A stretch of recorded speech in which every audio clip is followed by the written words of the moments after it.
the ones are getting a ton of good work during the week, and then obviously we're getting, some of those guys that are fighting for roster spots in the game. Some stuff to clean up. First half was way too sloppy penalty-wise, and it was good to see those guys kind of reset themselves at halftime and have a better second half showing. But it's been a really, really encouraging camp, especially from the ones. Like I said, they're getting a ton of good work, and then the twos just got to keep building and keep stacking to see, who ultimately ends up making this roster. And the practice squad is, as you guys know, those guys are going to be called upon at some point in this season, so those guys are just as important. The O-line I had 4 false starts, 2 holds, 1 downfield, maybe 1 hold. But do y'all have to address that with the backup lines? Like, hey. Absolutely, yeah. We address that with, every time it happens, every time they came off the field the other night, making sure that, those things don't happen. I know with a couple guys that were in there a little antsy, getting going early in their stance. So, it's just continuing to, preach, no penalties. Though obviously penalties and turnovers are going to kill you any game we play. So making sure that those guys are ultra aware, making sure the communication's good with the quarterback, all those things that go into it, but definitely hoping for a cleaner operation on Friday night. Was part of it Wilkinson being outside because he had been guard? Yeah, it was first time with him. He's been getting some tackle reps, but I'm sure maybe there was a little anxiety being out there first couple pass pro snaps, but he's done a great job. It's like, man, just trust yourself. You've had a great camp at those tackle reps. Nothing should change in the game. Zach, what have you liked to have seen, or what have you liked that you've seen from Casey Washington? Seems like he's put in, a lot of good reps in Darnell's absence, and not even dressing out the last preseason game. I imagine that spells pretty good news for him. He's had a great camp. Really encouraged with where Casey's at. A year ago, he's a rookie. He's swimming like most rookies are when they come in. He's just continued to get better and better. There's always been a physical skill set there. Obviously, he can run. He's got great hands. And his route nuance has gotten better. Ike and KJ and Patrick Kramer have done a great job just continuing to spend a lot of time with him and, just leaving nothing unturned. With the young guys, it's like you think you got it, but you got to keep emphasizing, hey, here's what we're trying to accomplish here, and he's done a great job. You guys have seen the speed down the field, been able to connect on a decent amount of deep shots throughout camp. In Mooney's absence, he's done a great job. He's continuing to ascend, and we're excited about Casey and what he can bring this season. Has it been one of those things where it's like, a lot of rookies mentioned this, where year one they're thinking too much, year two they're kind of playing. Is that kind of the same thing with him? 100%. That the receiver position is tough as a rookie to come in and master and know every single thing that you need to know within the offense. And so I think that's where you've seen strides with Casey is just, all right, what's the intent of the play? What are we trying to get done? We have a bunch of different formations where we move our receivers around, as you guys know, and so him just getting used to hearing those calls in the huddle, lining up, playing fast, and going has been really positive. He's done a great job. So, my name is Derek Mills. I'm a Derek? sports reporter at Morehouse with the Maroon Tiger. I'm currently writing a sports column about DJ Williams and his journey to becoming a quarterback coach. Sweet. I just wanted to ask you, what would you say, the trust level and the connection is like between him and the quarterbacks on this team? Oh, it's great. DJ, my first experience with DJ was last year when we interviewed him when he was with the Saints. We were lucky enough to get him here as the assistant QB's coach, and then just spending a full year hearing his communication, how he communicates with the quarterbacks, how he communicated with Mike a lot last year, knowing that he was kind of behind the scenes, with the backup quarterbacks. But DJ's done a great job. He's continues to ascend as a coach. I'm excited that we have him here. He does a great job with our quarterbacks, great job communicating with receivers, running backs. He's just got a cool way about him that, like I said, I'm pumped that we have him here, and he's just going to continue to get better. How much easier would you say he makes your job leading the NFL offense? Yeah, that's what you're looking for at that quarterback position spot. Anytime the QB coach, play caller, obviously TJ Yates is in there as a pass game coordinator. All three of us, the connection that we have, we want our players to be able to feel that, and the communication is seamless between all three of us, and I think the players feel that, and it's just been cool to see DJ continue to get more and more comfortable with the offense and run game, cans, anything that we're asking those guys to do. He can speak it, and he's done a great job. Can you tell that he and Michael have kind of made a really good relationship since last year? Yeah, I think you could tell really right away when Mike got here, and like I said, DJ was spending a lot of time with Mike, kind of one-on-one, getting caught up with the offense. I know DJ can be tough on him, and he can handle him in different ways that maybe some of us won't or can't, and you need that from the quarterback coach. You got to be able to keep it real with those guys, and so they have a really cool vibe, really cool connection on the field, off the field, in the film room. Out on the grass, anytime they're doing drill work and Mike needs to pick up his urgency, you hear DJ. So that's all you can really ask for, is just those guys being connected and having that relationship. How has David Sills really stepped up in recent weeks? Sills has done a great job ever since he got here in the spring. Like I think I was saying a couple weeks ago, I mean, you could see it right away, the physical skill set, and then just getting comfortable with the offense. He can move around all three spots. That's incredibly valuable for our, back of the roster receivers. But he makes a play every single day out there, as you guys have seen, and he's done a great job in the preseason games. Definitely excited to see him kind of cut it loose in this last game and go from there.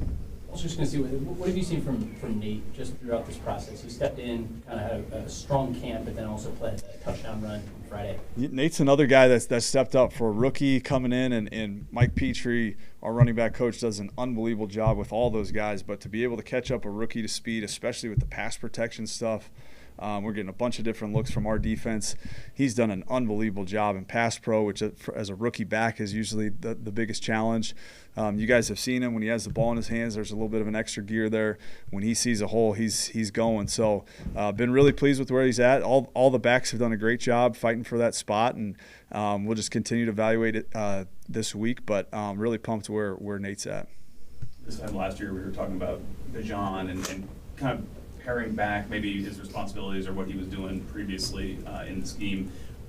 Are you at a point where you feel like you can start to expand a little bit more with him now? Yeah, we've kind of going back to the spring, and now that we're a full year into the system, we've definitely, pushed the boundaries with what B can do, in terms of lining up in different locations, different things that we're trying to activate with him. But that's been kind of the number one goal since we got back in the off season, and in March and April was just to see where we can go with it. And he's done an unbelievable job handling everything. I mean, there's plays on the script today that, he's lining up in a number of different locations and, activating them in different ways. But he's done a great job handling it. Like I said, Petrie prepares those guys so well that it's pretty seamless whenever we get those things going. He's so physically gifted. Is it more of just a mental challenge of being able to kind of understand where he's supposed to be? Yeah, I think so. The first year in a system, wanted to make sure, hey, you're running back. Obviously, we were able to get him the ball, out on the perimeter and in the pass game a decent amount. But that first year was the goal. Like, hey, let's let be running back, do his things, from that standpoint, and then from there it's just kind of taking off. To go back to Sills, I know he's got that quarterback background, with him being as versatile as you say, with him being able to play all these positions. Like, how do you see that quarterback background, or if it does at all, kind of play into his ability to be that versatile? Yeah, I think he can see things right away. He understands coverage structures. He understands defenders' leverage and all those things that go into it. He understands kind of how to pace his routes and different tempos on his routes.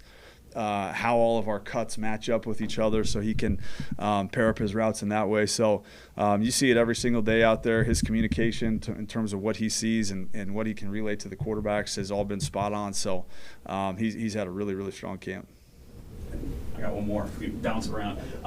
So Penix was on mic'd up a couple weeks ago, and he mentioned at one point a quick game throw, and he was like, "That's that baseball, the little sidearm release to get out there quick."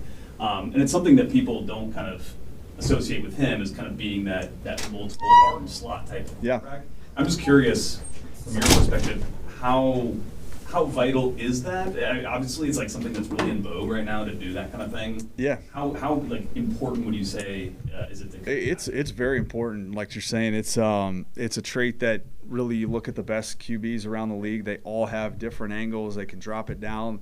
If you need to go up and over the top of a defender, got to be able to do that. Mike has as quick a release as I've ever been around in terms of how quickly the ball comes out of his hand. And so I think that's what the one you're referring to. He had an outflank to the flat. I mean, the way that he's able to get it out of his hand and to the receiver, how quickly it happens is pretty special. So, you got to be able to change your arm angles based on whether it's a defender at the first level of the defense and you got to throw around guys, or just being able to layer different throws at the second level, intermediate level. But he definitely has all those. I asked because he's talked about as like not a quote unquote like creative quarterback like we see like Rodgers previously or Mahomes, of these guys who like to scramble out of the pocket, but it sounds like maybe has more creativity in the arm slots at least than. For sure. Yeah, that's, I know he hasn't played a ton, so maybe there's not a ton of exposure for him to see that. Shoot, that was all over the tape at Washington, something that we liked about him. But, he continues to develop, and I'm sure 3 years from now he'll even have more throws in his bank, just like all those great players do. Zach, David Sills, as someone who played quarterback, right, the fact that he's been able to kind of hang around the NFL for so long, not playing his first position, right? He was a quarterback, now he's playing wide receiver. How difficult is something like that? I think it's difficult. I guess the good thing is that he played receiver in college. Right. He did get a ton of reps. Obviously, had a ton of production at West Virginia. Once he made that switch, so I'm sure early in his stages at West Virginia, it was probably more difficult than it is now. He's been doing it now for, I think he's 30 years old, so he's been doing it for almost 10 years. So, but it is impressive. Anytime you make a position switch that late in life, it is impressive to see just how much route nuance he has for a quarterback, and all those things that go into it. And he was like a child prodigy quarterback, right? I remember, yeah. Yeah, I mean that's so interesting to me that he was able to kind of like almost humble himself and say, all right, I can't do it, and I'm going to work really hard at a completely different position. For sure, yeah. If you guys know Sills or have talked to Sills, I mean, he is as competitive as anybody we have on the roster. So once he made that switch, it's just been all positive from there.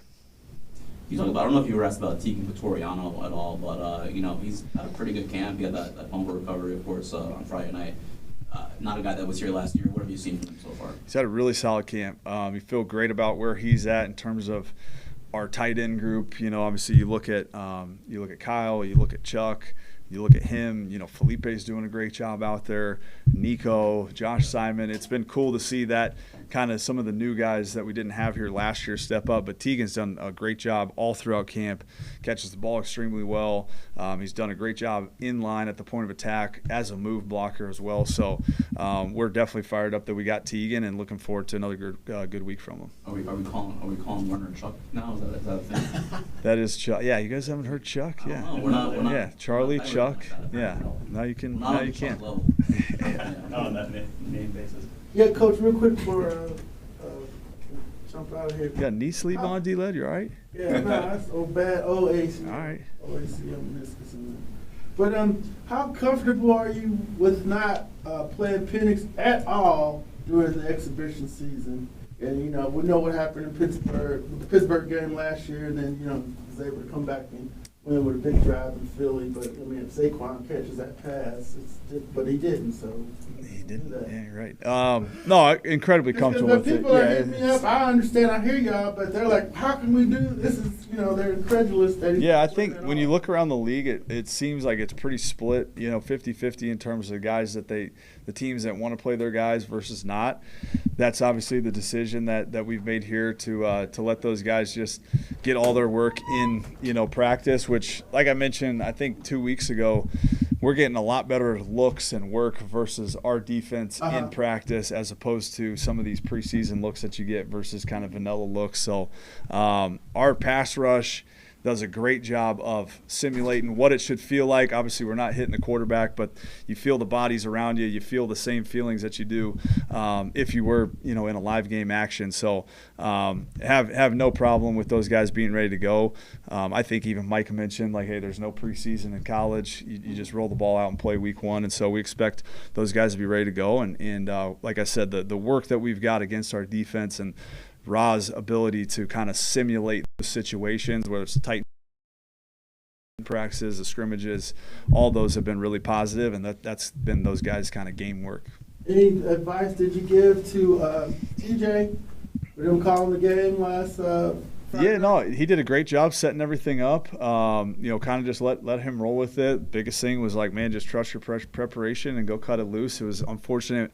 just the penalties in the first half. I felt it felt bad out there, and I felt sick for TJ, as helpless as I felt down there, just knowing how difficult that can be in some of those second and longers and third and longs. So just he did a great job handling the communication with the Qs. I thought the second half was really positive.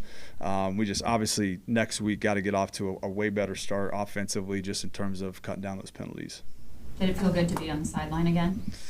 It was fun. It was different. My time in LA, I was only on the sideline for 5 years straight. So last year was the first time I was up in the box. So it definitely was fun to be around the receivers and even some of the defensive guys coming off the field. You feel the energy from the sideline. That's always a ton of fun. But I kind of go back and forth. Do you go down? Do you go up? But we'll kind of see once the season starts in terms of being down or up. But it was fun just being around the guys and kind of being able to communicate face-to-face as opposed to say, hey, make sure you tell Sills he's got this on this next time we come back to this. But it was a lot of fun to be around those guys and just kind of feel the energy of the game day on the sideline.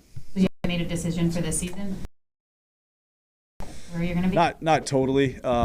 I go back and forth sometimes when you scrimmage and you do some of these things on the field. You can kind of wonder what it would be. But our communication has been so strong last year with where everybody was at. Obviously, we got all the same coaches back, so we'll see where it goes. But yeah, I'll kind of make that decision when it comes. Is that ultimately your decision, just where you want to be? Yeah. Yep. Anything else? Other than depth, what does Danucci bring to the quarterback room? He's just a good guy to be around. He's a fun dude to be around. He brings great energy. I've seen him play so many times dating back to college, and he's got some ability with his arm. He can drop arm slots. He can spin it as good as anybody. So I'm excited to have him around and see where it goes this week. But he's just a good dude to be around. I know guys enjoy being around him, so I'm fired up that he's here this week. Thank you. Cool. Thanks, guys. All right, have a good one.